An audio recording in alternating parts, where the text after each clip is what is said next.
Welcome back. I'm Dan, I'm Ryan. and this is Bourbon Sauce. We've got a review for you guys. We are going to go on this Western journey some more and talk about Yellowstone 101, but not just any 101. It's the 2023. That's right. This one's from 2023. So we're kind of excited to get into this one because it's also in a unique shaped bottle. We're going to do a Wet Your Whistle Wednesday on the Yellowstone 101.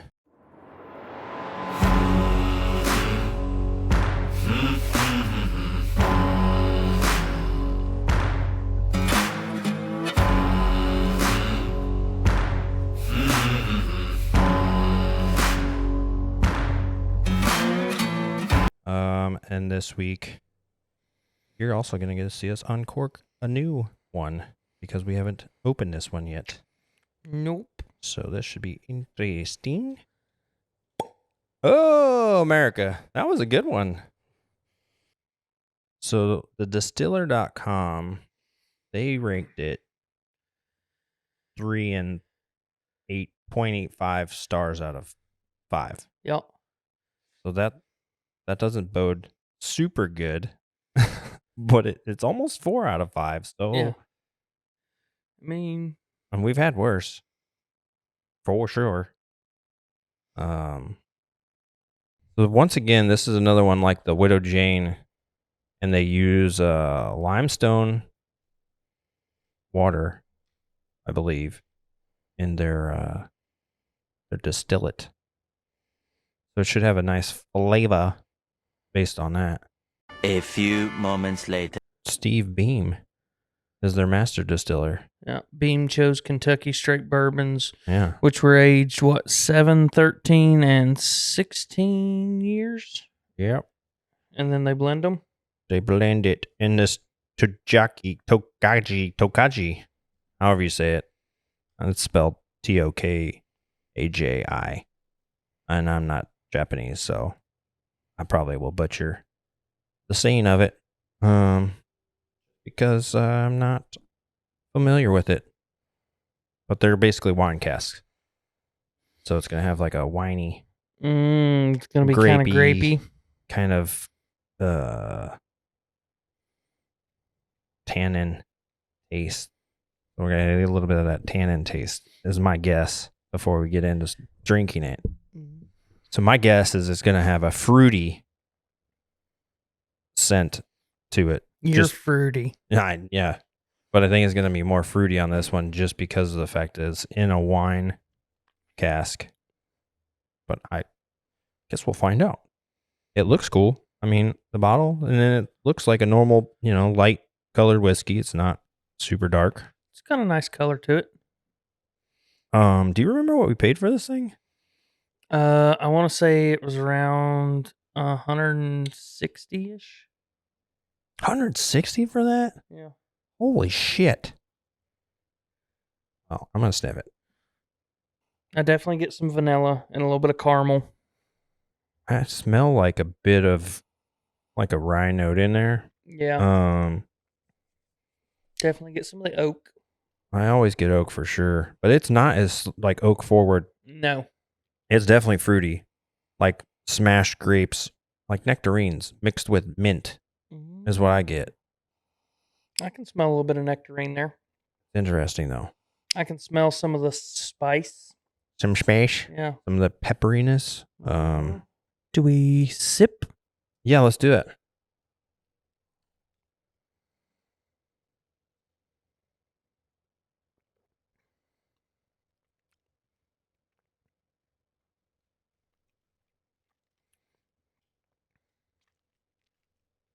It tastes like Chardonnay I can definitely get some. or Zinfandel. I That's don't drink what it a lot tastes of like. wine, but I can definitely get a little bit of wine flavor. I mean, it's an interesting flavor. But it tastes like a white wine. The spice is like the spicy pepperiness. It's not got a real high burn to it. No. That burn, like, I would say it's a very low burn. Yeah, and it's got like a medium long finish to me. It's rather sweet up front, but that quickly changes out. Yeah. It does have a like a dry spice because I can feel my tongue start to dry out. Yeah. I think that's because of the wine. Probably. I think the wine, because typically if you drink like a white or like sweet, but there's a dryness to it Yeah. versus reds where are super dry a lot of times, but they're full body. Man, that's weird. It's not super oily. But it is really, really like it tastes like a Zinfandel. I don't know how else to describe it other than a Zinfandel. And see, I haven't had one, so Yeah. like for me, Yeah. like I can get like the spice is still there, but it's minute, but it hangs. It's like and a Basil Hayden spice almost. But it's a very dry spice. Yeah. Like the tip of my tongue is drying out, and I can even tell like it trying to make me produce more saliva. Yeah. But it's sweety, fruity, spicy. Like up front, I definitely get like vanilla and some fruitiness, but then it's like as soon as you swallow it, it just dies off. It dies off immediately, Yeah. and it's just that dry spice. It's good. I mean, I don't know if I would drink this a lot. I could see this coming out on certain occasions. Yeah. And I could definitely see this, like some of the other wine casts we've done, this being pairing well with a meal that you would typically pair a wine with. Well, this one I would do a fish or a seafood because of it being a white wine. I think this would probably pair really well with like a mahi-mahi or like some swordfish. Ooh, I think it would go great with crawdads. Really? Like a crawdad boil because you get that spicy Cajun, and then this would kind of sweeten it out. But then you get the dry spice at the end. Yeah, but I think it would match out. We got to try it. Yeah, we could definitely try. Well, let's go get some crawdads. We could do a low pool. I mean, there's the right off Providence. Well, yeah, there's that, and then there's the live fish there's a place. creek next to us that we could just catch our own, and then Yeah, but those aren't the same. they're definitely not the same. They're not the same. No, they're small baby ones. They're not big ones like you get in Louisiana or Well, and they're not bred for you to eat.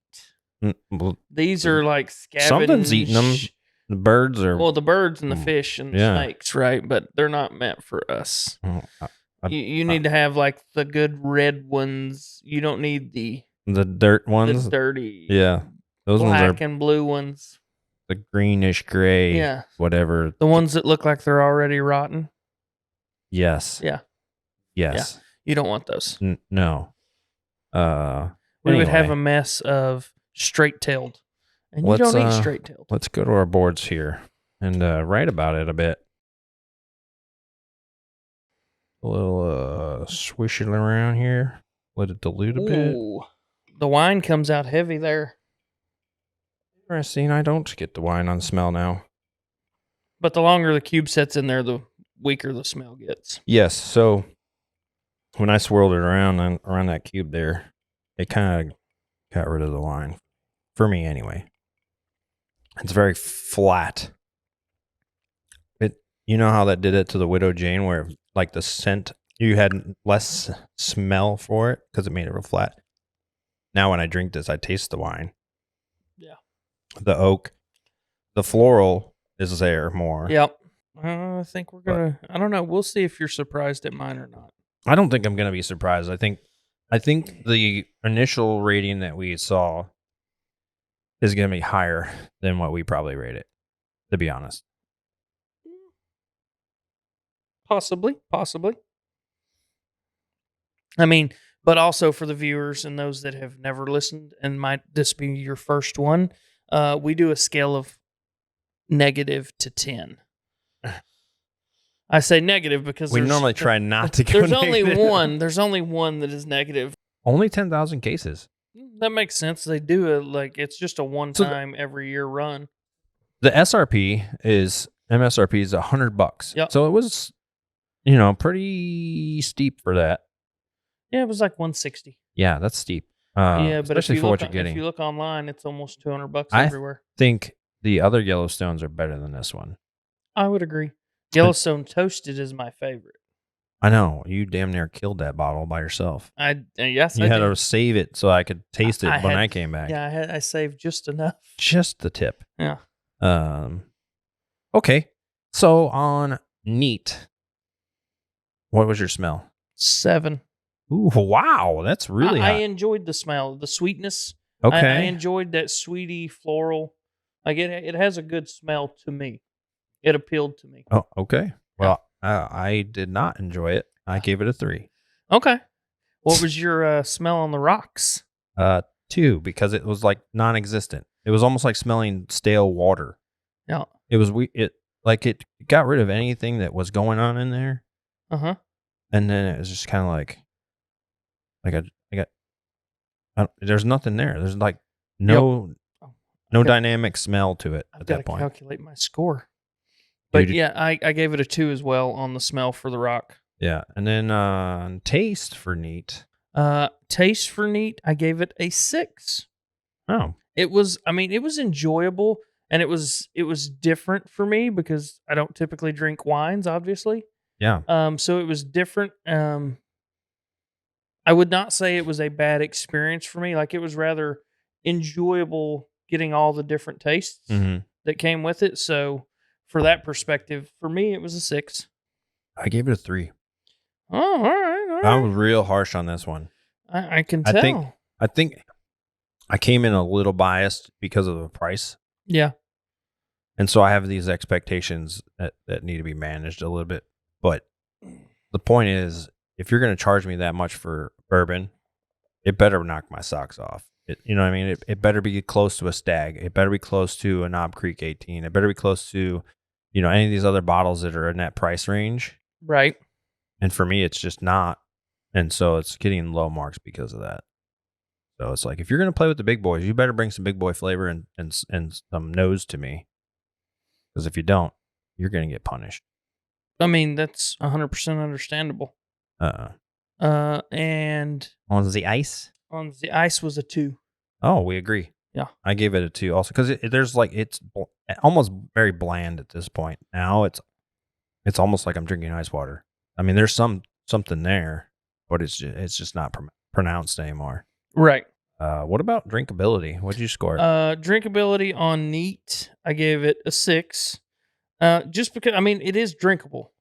There's nothing about it that it's just like, oh my God, this is not coming out again. This is not something I wouldn't drink again. Yeah. So for me on drinkability, this is very drinkable. But I still, because of the price point, and gave them a 3. On the rocks? Also a 3. I gave it a 2. Yeah. On the rocks, it ruined it. Mm-hmm. Which is funny is because it recommends it on a large rock, right. On a big rock.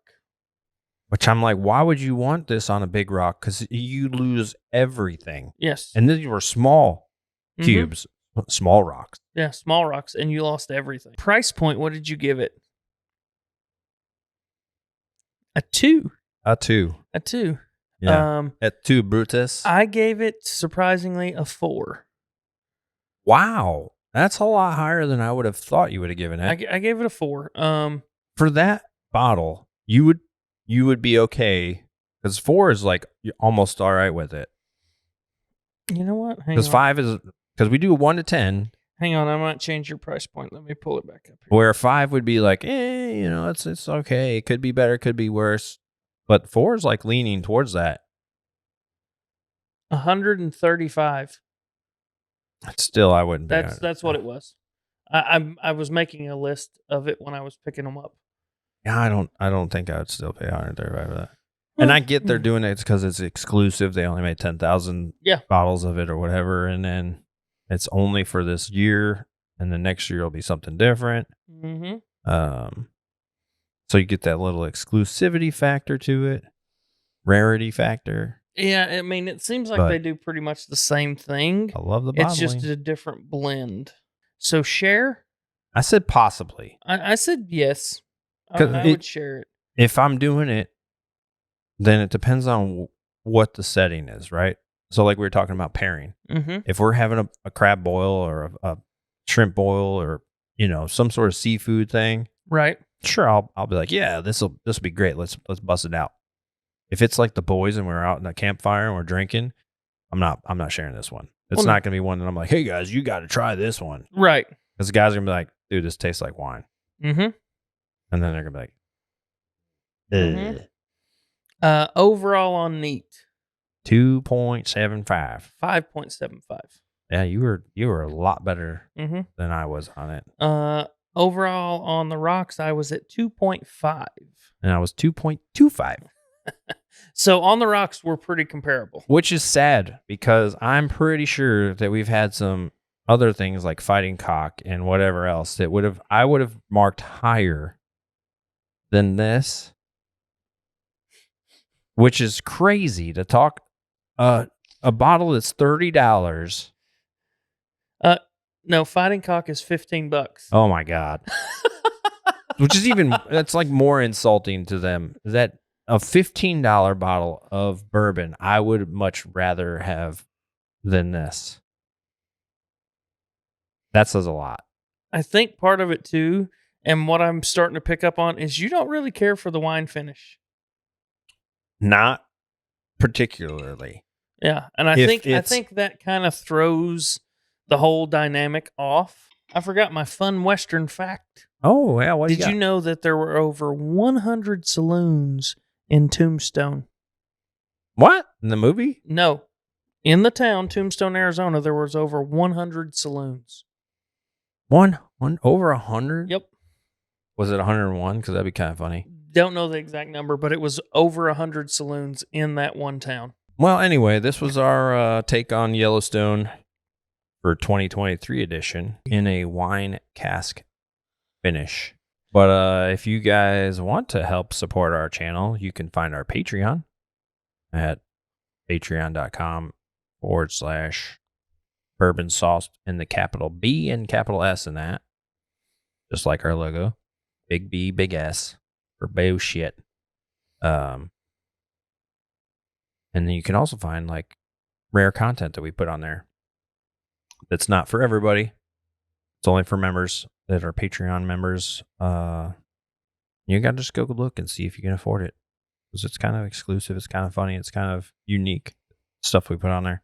We got more exclusive stuff that we're going to put on there. So people have more things to enjoy.